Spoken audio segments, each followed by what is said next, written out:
গণনা পুস্তক তার 11তম অধ্যায়ের বাংলা বিস্তারিত আমরা দেখব। অনুগ্রহ করে আপনাদের বাইবেলকে আপনারা খুলবেন। এই অধ্যায়টিতে যে কটি পদ লেখা হয়েছে সেগুলো হলো 35। এই অধ্যায়তে প্রমুখ রূপে ইসরায়েলের জনতা তার যাত্রাকে আগে এগোনোর পরে সদাপ্রভু পরমেশ্বর তাদেরকে 3 দিন ক্রমাংশ চালাতে গেছিল, নন স্টপ ওয়াকিং। সেই কারণে তারা অনেক অভিযোগ করতে লাগলো। তো সেই কারণে ঈশ্বর সেটাকে শুনেছেন এবং তাদের উপরে ক্রুদ্ধ হয়েছিলেন। তারপরে 11 অধ্যায়তে তারপরে আবার ইসরায়েলি লোকেরা ভোজনের জন্য অভিযোগ করতে লাগলেন, ভোজনের নিমিত্ত অভিযোগ করতে লাগলেন। মান্নাকে দেখে তারা ক্রন্দন করেছিলেন।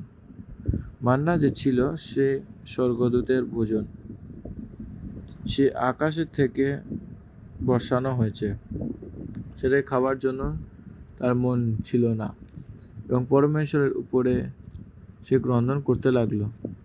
দে ক্রাইড অ্যালাউড, অনেক জোর থেকে মহান তারা ক্রন্দন করতে লাগলো। তো সে পরমেশ্বরকে শোনানো হয়েছিল, পরমেশ্বরকে শুনিয়েছিল। ঈশ্বর তাদেরকে অভিযোগ করেছিল যে ঈশ্বরের কাছে তারা অভিযোগ করে বলেছিল যে আমাকে মাংস খাওয়াও। সেই সময় মুশি অনেক অবাক হয়ে এই ভোজন আমি সইতে পারছি না বলে সে বিনতি করছিল। তখন ঈশ্বর সেটাকে সাপোর্টের জন্য 70 লোকে সেই চারাকে চুজ করতে বলেছিলেন। সেই 70 লোকদেরকে নিযুক্ত করার পরে তাদের ওপরে, মসির ওপরে পরমেশ্বর যা দিয়েছিলেন, যে আত্মা, যে প্রতিশোধ দিয়েছিলেন, যতটা মসি পেয়েছিলেন পার্সেন্টেজ পাওয়ার, পরমেশ্বর সেই বাকি 70 লোকদেরকে দিয়েছিল। তো তারা সবাই প্রফেসি অর্থাৎ ভবিষ্যৎবাণী করতে লাগলেন। তারপরে পরমেশ্বর তাদেরকে পূরণীয় সেই পক্ষীদের তাদের যে মাংস খাওয়ার ব্যবস্থাকে পুরো করবার জন্য তাদেরকে হেল্প করেছিল।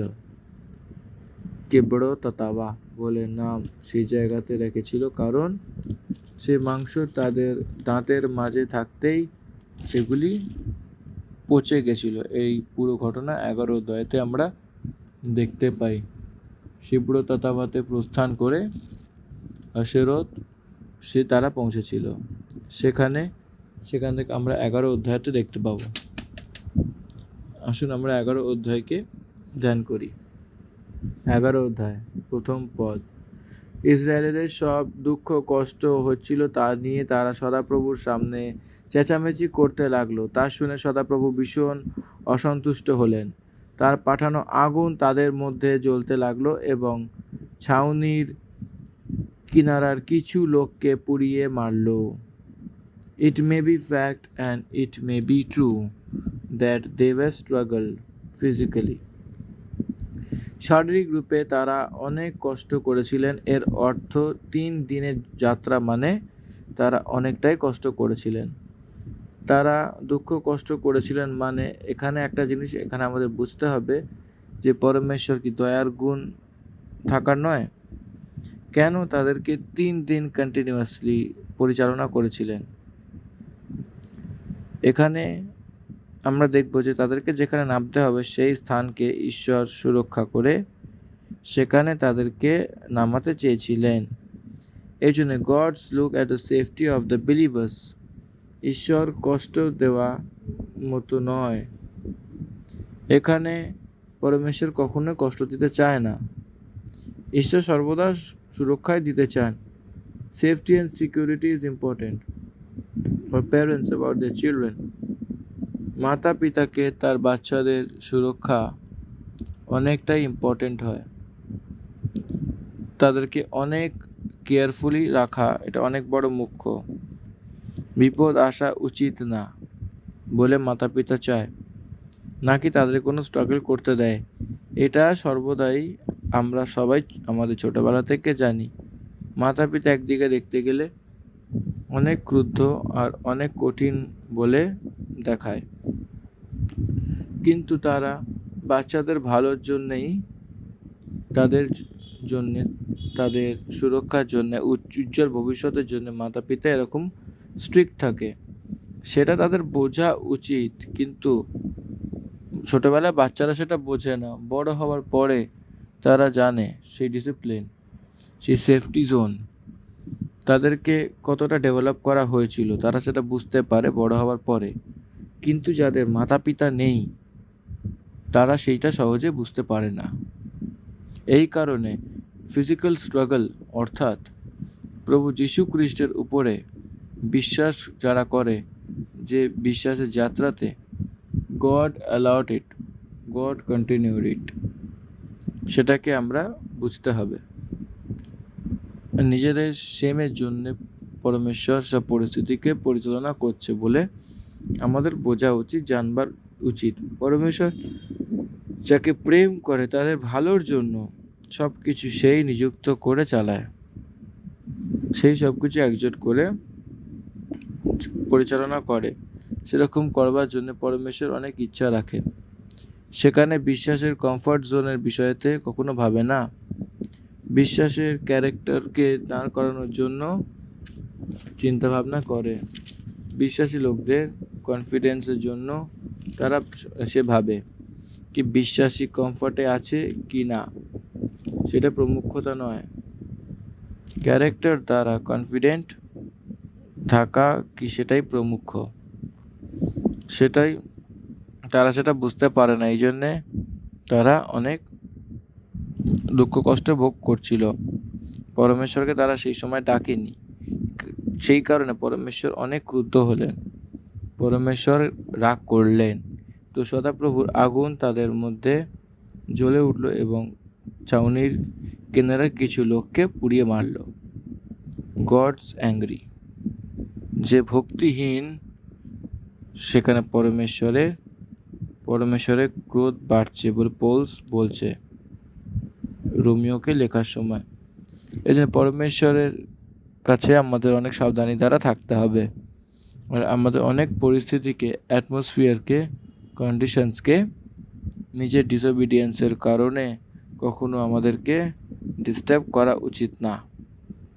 ঈশ্বর বিশ্বাসীদেরকে এটার্নাল হেল ফায়ারে দেবেন না যদি তারা অন্যায় করে তাও, কারণ তাদের কন্ডিশনসে সেই প্রতিফলকে তারা সইবার মতো ঈশ্বর দেখান অনেক ভৌতিক রূপে। এই কারণে হরেক বিশ্বাসী পরমেশ্বরের অনেক ক্লোজ, অনেক নিকট। ঠিক করার জন্য দেওয়ার অনেক ভৌতিক কষ্টের মধ্যে আমরা ঈশ্বরের পুত্র, ঈশ্বর আমাকে ঠিক করছে বলে আমরা জানতে চাই, নয়তো আমরা নিষ্ফল হয়ে যাব।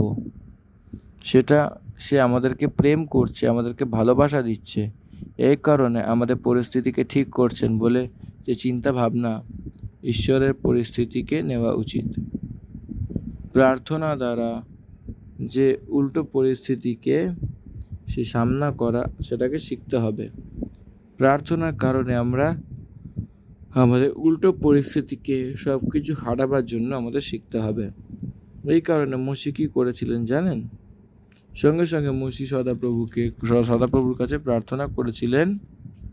দেখুন, দ্বিতীয় পদে লেখা আছে, এতে লোকেরা মসির কাছে কান্নাকাটি করতে লাগলো, আর তিনি সদাপ্রভুর কাছে প্রার্থনা করলেন, তাতে আগুন নিভে গেল। সদাপ্রভুর এই আগুন তাদের মধ্যে জ্বলছিল বলে সেই জায়গাটার নাম হলো তাবেরা। এখানে সব পরিস্থিতি আমাদেরকে ঠিক করো, আমাদের পরীক্ষাকে ঠিক করো বলে যখন আমরা বিনতি করি, সে আমাদের প্রতিফল দেবে। আপনি পরমেশ্বরের থেকে দূরে হয়ে যাবেন দুঃখ কষ্টের কারণে। প্রার্থনার কারণে পরমেশ্বরের কাছে আরও আসবেন, integrate with god, and that's what God wants from you. God wants you to come to him, not to go away from him. পরমেশ্বর তার বাচ্চাদেরকে তার কাছে আসার জন্য চান, আমাদেরকে ছেড়ে চলে যাব বলে না। এই জন্য ইসরায়েলের তার কাছে এসে তার উপরে নির্ধারিত হওয়া, তাদের পরিস্থিতিতে তাদের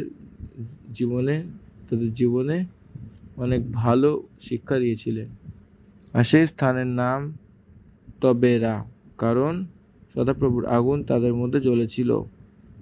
তারপর চতুর্থ পদে মিশরী জন, কারণ সেখানে কিছু মিশরী লোকদের বিবাহ বিষয়ে বলা হয়েছে। এটা যে ভিড় বিষয়ে বলছে সেটা অনেক মাংসের ভোজনের জন্য তরপার ছিল। ইসরায়েলদের সঙ্গে অন্যান্য জাতির যে লোকেরা ছিল তারা অন্য রকম খাবারের লোভে পাগল হয়ে উঠল। সেই মাংস খাবার লোভ, সেই অভ্যেস যে পায় তারা জানে যে কতটা কষ্ট হয় সেটাকে ছাড়বার জন্য। ওয়ান্স ফর অল যে কাট হয়ে গেছিল এবং তারা তখন মাংস ভোজন করেনি। সিনাই পর্বতের কাছে তারা পায়নি, তারা সেই ভোজনকে এনজয় করতে পারেনি, যা তাদের সেটুকু পাচ্ছিলেন শুধু। 1 বছর শেষ হওয়ার পরে মান্নাকে ছেড়ে নো আদার ফুড, জল আর মান্না এই দুটো ছিল। পাথর দ্বারা আসা জল পান করার জন্য আকাশ থেকে বর্ষানো সেই মান্না, এই দুটোই ছিল। দুটো ছেড়ে তাদের আর কিছু ছিল না। সাপোজ কখনো একটা বেকারিতে গিয়ে, মার্কেটে গিয়ে, সুইট শপে গিয়ে, হোটেলে গিয়ে, এক এক জায়গাতে কত প্রকারের আলাদা আলাদা যে খাবার জিনিসপত্র পাওয়া যায়, আলাদা আলাদা প্রকারের জিনিসপত্র আমরা পাবো। একবার ভাবুন জাস্ট, যদি আমরা খাবার জিনিসকে দেখবো তো সে প্রান্তে প্রান্ত ছেড়ে আলাদা আলাদা দেখা দেয়, দেশকে ছেড়ে বদলে যায়। সেখানে যে ভোজনের পদার্থের কারণে বদলাতে থাকে প্রান্তে প্রান্তে, সেই প্রকারের যে জিনিসপত্র, খাবার, আলাদা আলাদা পদার্থ পাওয়া যায়, তো সে সব কিছু রুকিয়ে মান্নাকেই ভোজন করো বলে বলছে। জাস্ট থিঙ্ক তাদের কেমন লাগছে। এর মানে শারীরিক ইচ্ছা ভোজনের জন্য, আহারের জন্য অনেক সামর্থ্য, অনেক তেজিতে থাকে। এই কারণে যীশু খ্রিস্ট 40 দিন পরে, উপবাসে 40 দিন পরে শয়তান এই পাথরকে রুটি বানিয়ে খাও বলে বলেছিল। এই পাথরকে রুটি বানিয়ে নাও বলে বলেছিল। ইসরায়েল দেশে সবাই রুটি খায়, রুটি বানিয়ে খেয়ে নাও। আলাদা আলাদা প্রকারের রুটি সেখানে পাওয়া যেত, রুটি খাবার জন্য বলেছিল, রুটির মতো বদলাতে বলেছিল। এবং আপনাদেরকেও সেইভাবে আপনাকে গড়ে তুলছেন যে পাথরকে এভাবে বদলে দাও।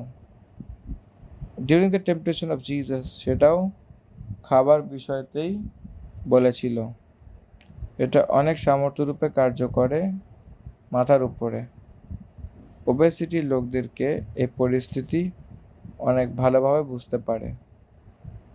ব্রেন ভোজনের জন্য এক ব্যক্তিকে অনেকটাই তরপায়। এই জন্য ওবেসিটি যার থাকে সে অপারেশনসে যায়,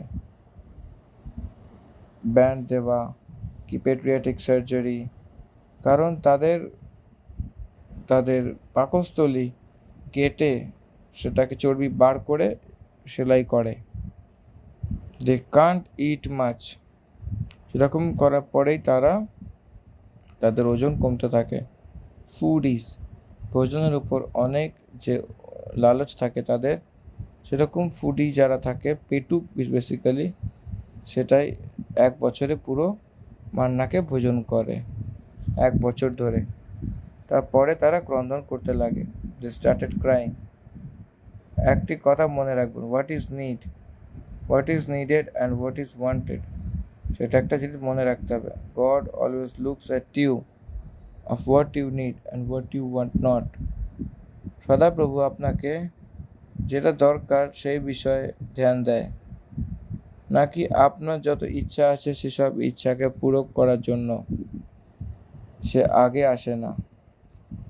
is it needed, is it good for you or not, সেটা দেখেন পরমেশ্বর।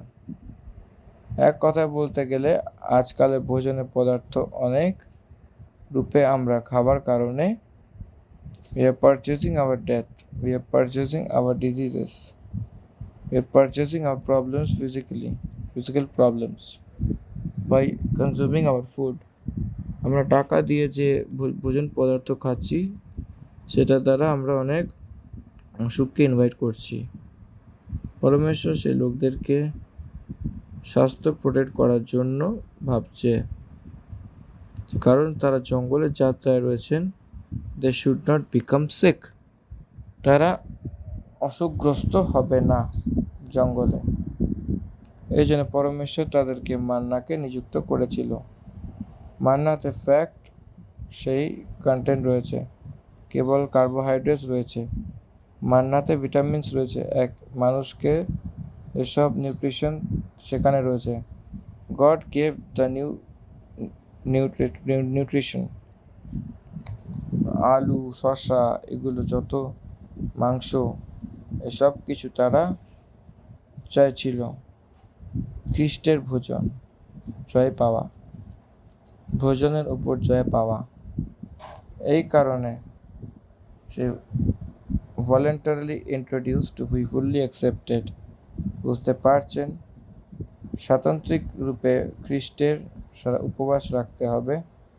It's not a compulsory action, it is a optional thing to choose.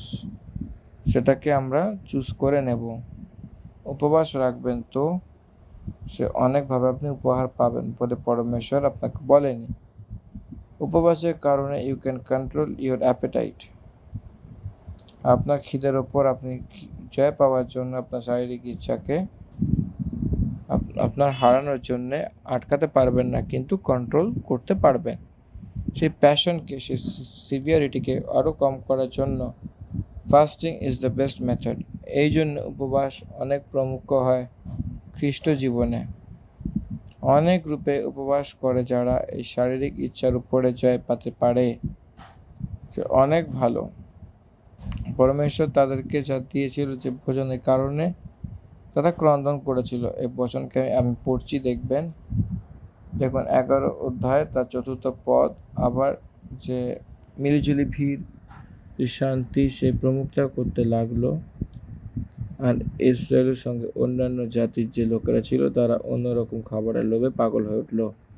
তাদের দেখা দেখি ইসরায়েলি আবার কান্নাকাটি করে বলতে লাগলো, হায় যদি আমরা মাংস খেতে পেতাম। মিশর দেশে বিনা পয়সায় মাছ খাবার কথা আমাদের মনে পড়ছে। এছাড়া শসা, তরমুজ, পেঁয়াজ, সবজি, পেঁয়াজ এবং রসুনের কথাও তাদের মনে পড়ছে। ব্রেন যেটা যে একটা টাইমে মনে করিয়ে দেয়। আপনাদের যদি কারো ফাস্টিং এক্সপিরিয়েন্স থাকে তো আপনারা এটার মর্ম বুঝতে পারবেন। Excellent flavour smell brain release করে। একটা ঘরে যে উপবাস করে সে পরমেশ্বরের দাসকে এক ভালো বিরিয়ানির গন্ধ আসতে লাগলো। তার চারিদিক কোথাও বিরিয়ানি বানায় না। সেটা আপনার ব্রেনে এক ছোট দ্রব্য রিলিজ হয়েছে, বিরিয়ানি স্মেলকে ইন্ট্রোডিউস করায় আপনার ব্রেন, আপনাকে কমজোর করার জন্য। এই জন্য fasting is not a joke. এই জন্যে এটা মনে পড়ছে এদের যে ব্রেনের সাবকনশিয়াস মাইন্ডে এসব মেমোরিজ তাদেরকে মনে করাচ্ছে। সেখানে যেটা বলছে, এই সময় আমাদের প্রাণ যা রয়েছে, আমাদের মন ঘাবড়ে গেছে। তাদের জন্যে মন ঘাবড়ে গেছে, নাকি তাদের শরীর তো অনেকই ঠিক আছে, কারণ নিউট্রিশন তারা পাচ্ছে মান্নার দ্বারা। Body is perfect but the minds were weakened. গণনা পুস্তকে 11তম অধ্যায় বাংলায় বিস্তারিত 2য় খণ্ড আমরা দেখব। এটা মান্নাকে ছেড়ে, এখানে সে মান্নাকে ছেড়ে আর কিছুই দেখতে পারতো না। মান্না তো দুনিয়ার সমান ছিল, আর তার রং রূপ মতির সমান ছিল। লোকেরা এদিক ওদিক গিয়ে সেটাকে ভাগ করতো আর চাকরিতে পিষত, কি অকুলিতে খুঁড়তো, তারপর তসলেতে পাকাতো আর তার ফুলকা বানাতো। আর তার স্বাদ তেলে বানানো পুয়ের সমান ছিল। আর রাত্রিকালে যখন ছাউনিতে হুঁশ আসতো, তো সেই সময়তে তখন তার সঙ্গে মান্নাও পড়তো। আর মসি সেই ঘরানোর লোকদেরকে তার নিজের ডেরার দুয়ারে ক্রন্দন করতে শুনেছিল। সেই দুয়ারে এরা ক্রন্দন করতে লাগতো। তার সামনে এরা যে মান্না পড়তো সেখানেই সব বোঝা যাচ্ছে। রাত্রে তারা সেই অনেক আওয়াজ করে পড়তো এবং সেটাকে ভাগ করার জন্য সবাই বাইরে আসতো ভোরে, এবং তারাও এক মাপতে সেটাকে ভাগ করতো একবারেই দশমাংশ। এবং সেটা যখন ভাগ করতো, সে কোনো কিছু বেশি হতো না, কমও হতো না, সব পরিবারের বরাবর হয়ে যেত। এর অর্থ যত চায় পেট ভরা তত খাওয়ানো। এক জেলের কয়েদিকে যতটা খেতে চাইতো ততটা দিত না, এবং জীবনযাপন করার জন্য দিত। এরকম দেননি, কিন্তু যতটা এরা খেতে চেয়েছিল ততটাই। এক নাগেশ্বর রাও বলে একজন মুভি অ্যাক্টর, সে বলেছিলেন যে আমি অর্ধেক খিদের কারণেই 100 বছর জীবনযাপন করেছি। হাফ মিল, পুরো যে খারাপ সময় এসেছিল খিদে মেটাবার জন্য, কিন্তু অর্ধেক খিদাতেই খাবার খতম করতো। কিছু বছর আগে না থেকেও সে খেতে পারেনি। সেই সময় অসুখের কারণে সে ঠিক করে খেতে পারছে না। এই কারণে দীর্ঘায়ু পুরো জীবনে সে পেয়ে সাক্ষ্য দিয়েছিল নাগেশ্বর রাওজি। ইসরায়েলি জনতা সে ডেরের সামনে এসে ক্রন্দন করছিলেন। প্রত্যেকটি মানুষ তার ডেরার সামনে এসে ক্রন্দন করেছিল। 6 লাখ যে ছিল, হরেক ঘরে ক্রন্দনই শোনা গেছিল। তাকে দেখে মুসি অনেক ক্রুদ্ধ হয়েছিল। সদাপ্রভুর ক্ষোভ অত্যন্ত ভরকালো ও মুসিকেও সেটা জানা গেল, এবং এটা বলল যে তুমি তোমার দাসের সাথে এত খারাপ ব্যবহার কেন করো। এবং মুসির হৃদয়তেও খারাপ লাগলো, এবং যখন মুসি ঈশ্বরকে বললেন, এভাবে ঈশ্বরকে ডাকছিলেন যে তুমি তোমার দাসের সঙ্গে এত খারাপ ব্যবহার কেন করছো, তুমি তোমার দাসের সাথে এত খারাপ ব্যবহার কেন করছো, কী কারণ যে আমি তোমার দৃষ্টিতে অনুগ্রহ পাইনি, যে তুমি এই সব লোকদের ভার আমার উপর দিয়েছ। কি সবাই আমারই ক্ষোভে পড়েছিল, কি আমি এদের উৎপন্ন করেছি, সেটা তুমি আমাকে বলো। যেরকম পিতা একটা দুধের শিশুকে কোলে তুলে এবং চলাফেরা করে, সেরকমভাবেই আমি এদেরকে নিজের কোলে তুলে সেই দেশে নিয়ে যাই যার দেওয়ার শপথ তুমি তার পূর্বপুরুষ দ্বারা দিয়েছ। সেই এত মাংস কোত্থেকে পাবো যে এদেরকে খাওয়াবো। এটা বারবার বলে সে ক্রন্দন করতে লাগছিল, যে সে মাংস খাওয়ার জন্য বলছিল, যে ক্রন্দন করছিল বাচ্চাদের সামনে যে পিতা, সেরকমই সইতে থাকে।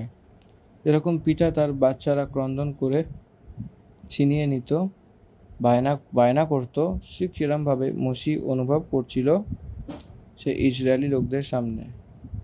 সবাই মুসির কাছে এসে জিজ্ঞাসাবাদ করতে লাগলো, মুসি আমাদেরকে মাংস দিয়ে দাও বলে, আমাকে এতটা মাংস কোত্থেকে পাবো, এটা তো জঙ্গল বলে বলছিল মুসি।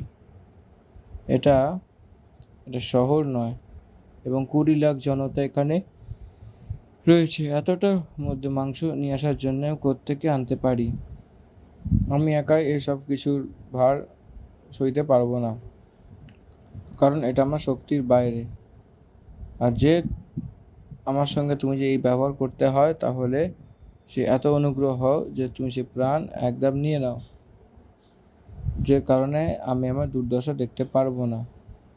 পরমেশ্বরের সোজা আমনে সামনে দেখা ব্যক্তি আর সিনাই পর্বতে দেখা ব্যক্তি, এই যে মুসি কি বলছিল, আমাকে মেরে ফেলো, আমার প্রাণ নিয়ে নাও বলে বলছিল। পাথরের মধ্যে থেকে যে জলকে নিয়ে এসেছিল, সমুদ্রকে দুভাগ করে সূক্ষ্ম জমিতে চালিয়েছিল, জলকে মিষ্টি জলের রূপে বদলে দেওয়া এই মসি আকাশের মধ্যে থেকে মন্নাকে বর্ষিয়েছিল। সেই মসি আমার প্রাণ নিয়ে নাও, একদম নিয়ে নাও, তার ক্রন্দন দেখা থেকে আমার প্রাণ নিয়ে নাও বলে বলছিল। তার কান্নাকাটি আমি দেখতে পাচ্ছি না, সেই ভার আমি তুলতে পারছি না, এই ভার আমার কাঁধে রাখা হোক, আমি সামলাতে পারিনি। আমি তাদেরকে একটা অ্যাকাউন্টেবলের রূপে রয়েছি। আপনার পক্ষে এই সব লোকদেরকে আমি উত্তর দিতে পারছি না। লেট মি টেক, আমাকে নিয়ে নিন প্রভু। Let me take out of the earth, পৃথিবী থেকে আমাকে নিয়ে চলো, আমাকে নিয়ে নাও বলে মসি বারবার বলছিলেন। বলে অনেক সন্দর্ভে বাচ্চা লোকদেরকে বিরক্ত করার সময় সে পিতারা এইভাবেই বলে যে হে বাচ্চারা, আমাকে মেরে ফেলো বলে কতটা কঠোর স্থিতিতে হয় সেই কথাটি বলে যে আমাকে মেরে দাও। আমি এর থেকে বেড়ে কী করতে পারি বলছে যে আমি এক্সস্ট হয়ে গেছিলাম। মসি সে কন্ডিশনে চলে এসেছিল। তখন ঈশ্বর জেনে গেছিল যে মসির যে দুঃখ সেটা ঈশ্বর বুঝতে পেরেছিল। মসির যে অধিকার রয়েছে সেই অধিকার পূরণীয়তে, ইসরায়েলি পুরাণীয়তে সত্য এরকম পুরুষদেরকে পরমেশ্বর দেওয়ার জন্য ইচ্ছা রেখেছিল। এই জন্য পরমেশ্বর সদাপ্রভু মসিকে এরকম বলেছিলেন।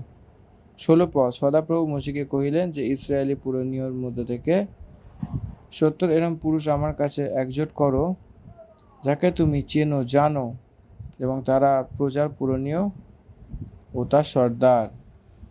আর সমাগম তবুর কাছে নিয়ে আসো যে তোমার সঙ্গে এখানে দাঁড়ায়। তখন আমি নেমে এসে সেখানে তোমার সাথে কথা বলবো, আর যে আত্মা তোমাতে রয়েছে সেখান থেকে কিছু নিয়ে তাদের মধ্যে সমীপে দেব, আর তারা এই লোকদের ভার তোমার সঙ্গে উঠে থাকবে, আর তোমাকে সেখানে একা তুমি বহন করবে না। আর লোকদেরকে বলো কালকের জন্যে যে নিজেদেরকে পবিত্র করো, তখন তুমি মাংস খেতে পারবে, কারণ তুমি সদাপ্রভুর কথা বাধ্য হয়ে বলে ক্রন্দন করেছ যে আমি মাংস ভোজন করতে চাই।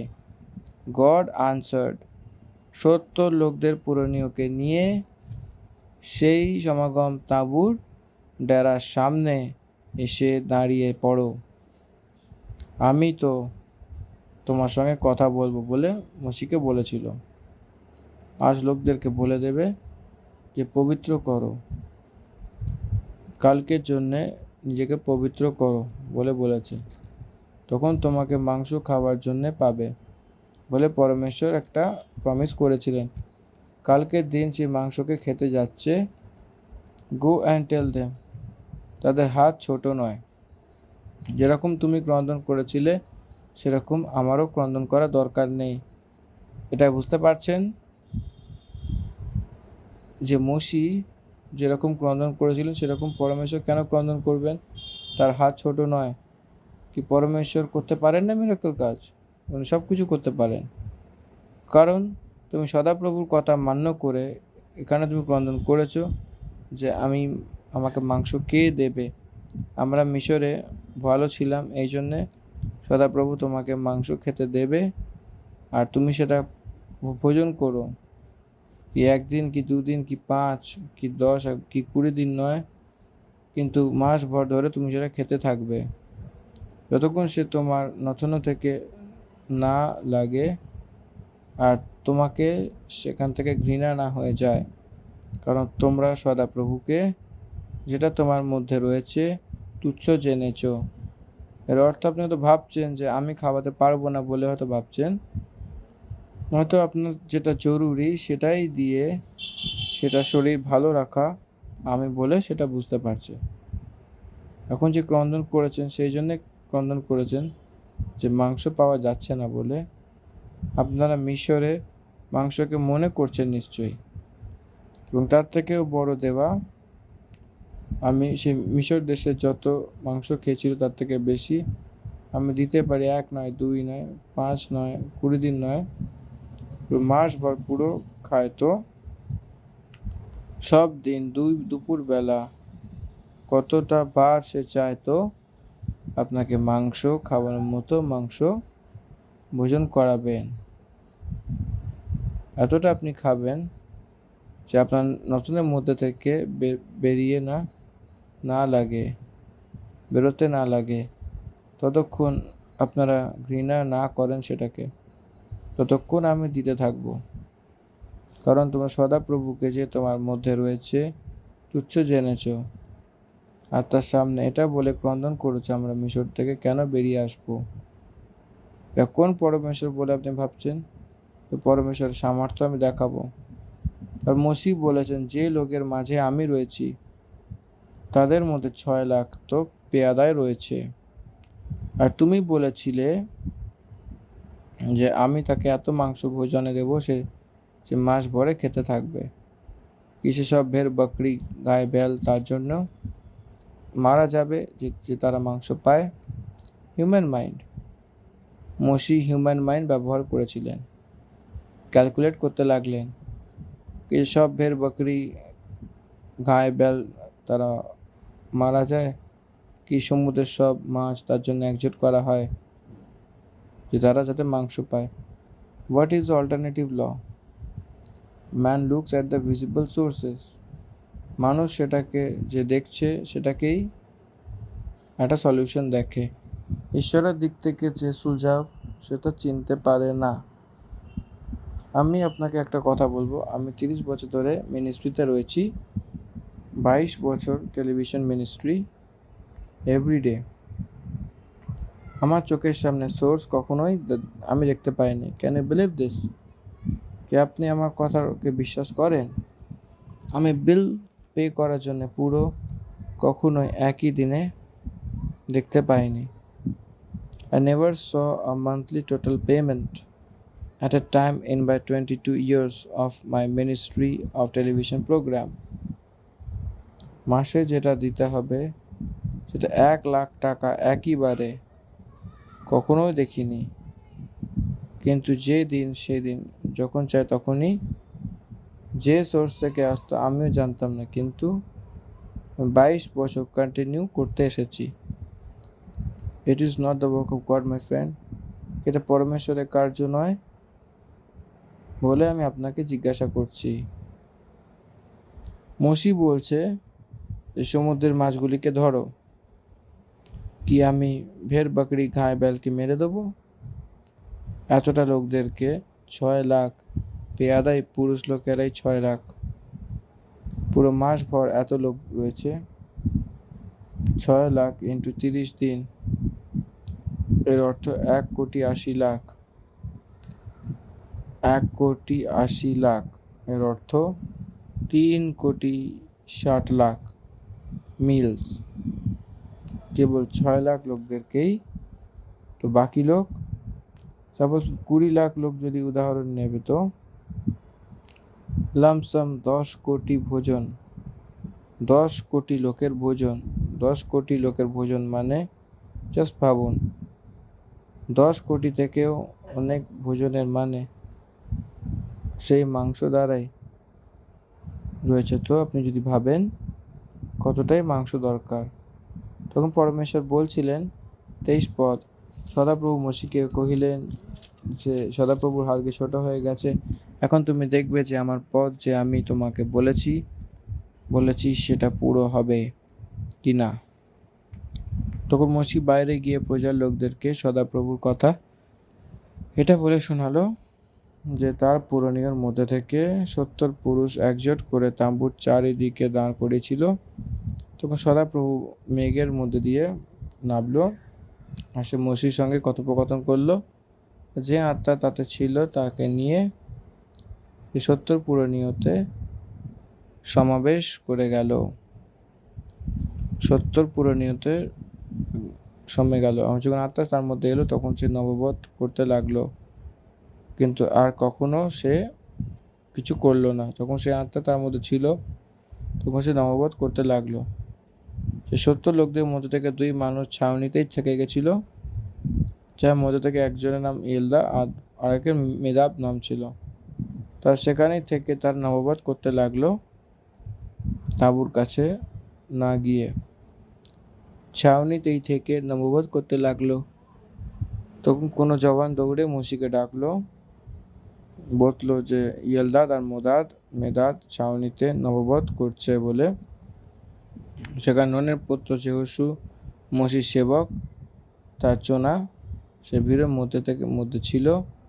সে মসিকে বলল, হে আমার স্বামী মসি, তাকে আটকে দাও। তখন মসি তাদেরকে বলতে লাগলো, কি তুমি আমার কারণ প্রজার লোক নবী হবে আর সদাপ্রভু তার আত্মা তার সবাইকে সমবা দেয়? ছাউনিতে আত্মা থেকে ভরে নববধ করছিল, তাকে আটকাতে চাইছো যেহোশু? আমি তো এটা ভাবছিলাম যে সব প্রজা লোকেরা পরমেশ্বরের আত্মা পেয়ে নববধ করতে লাগে, তো আমি এটা ভাবছি বলে মসি যেহোশুকে বলেছিল। ভালো হতো যে সদাপ্রভু সব প্রজা নবী হতো আর সদাপ্রভু সেই সমতে সমিয়ে দিত। It is nothing but the new testament.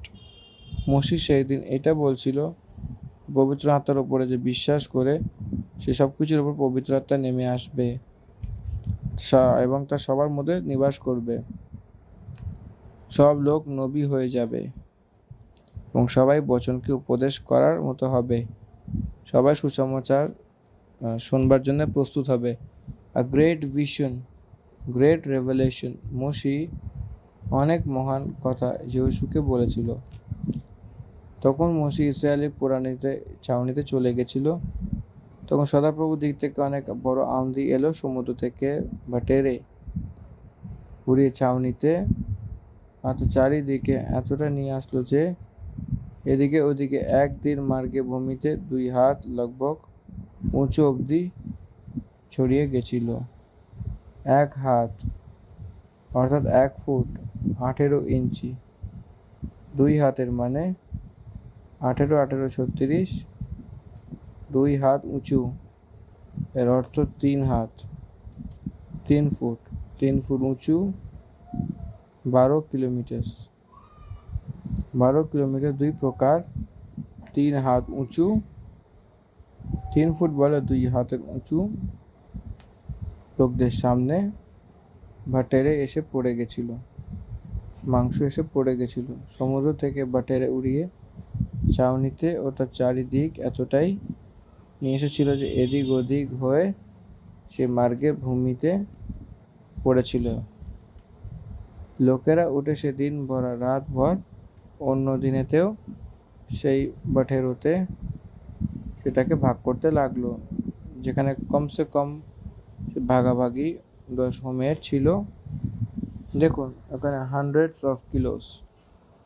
Of kilos কতটাই না লোভ ছিল, মাংসকে ভাগ করে নিয়েছিল। আর তারা সে ছাউনির চারিদিক ছড়িয়ে দিল।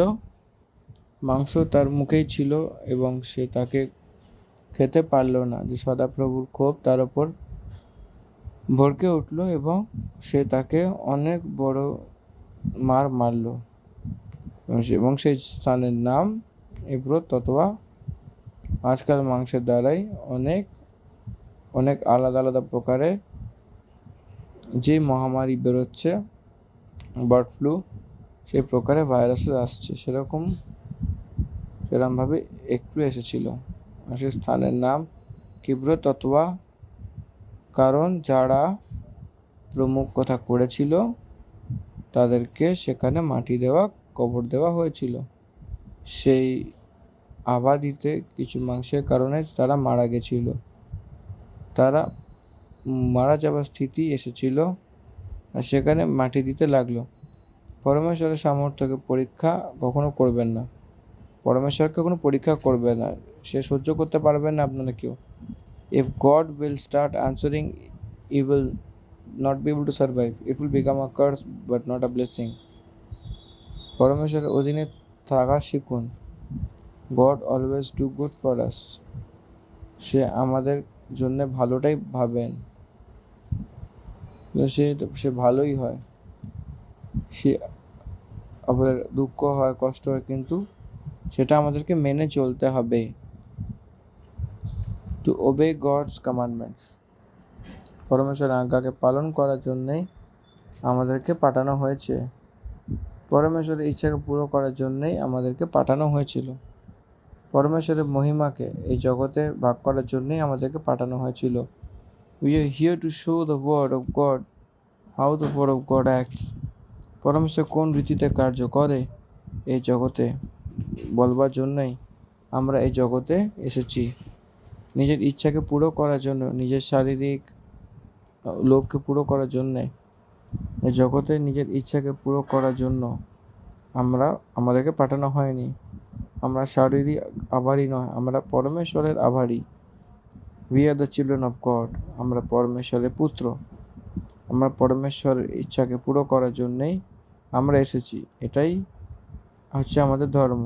এই জন্য পরমেশ্বর আমাদেরকে এই অধ্যায়তে এটাই শেখাচ্ছেন যে not your personal interest, not your physical interest, যে ব্যক্তিগত আপনার শারীরিক ইচ্ছা নয়, পরমেশ্বর যেটা আপনাকে দিয়েছেন সেটাকে আনন্দ দ্বারা স্বীকার করে আপনার ইচ্ছাকে ভিন্ন রূপে থাকা পরমেশ্বরের ইচ্ছাকে অনেক খুশি করে স্বীকার করে অনেকভাবে সুরক্ষিত রেখে বলে এইভাবে আমাদেরকে শেখাচ্ছেন। আর সেই স্থানের নাম কিব্রততবা, কারণ যারা প্রমুখতা করেছিল তাদেরকে সেখানে মাটি দেওয়া, কবর দেওয়া হয়েছিল। তারপর ইসরায়েলি কিব্রততবা থেকে প্রস্থান করে হাসেরতে পৌঁছালো এবং সেখানেই ছিল।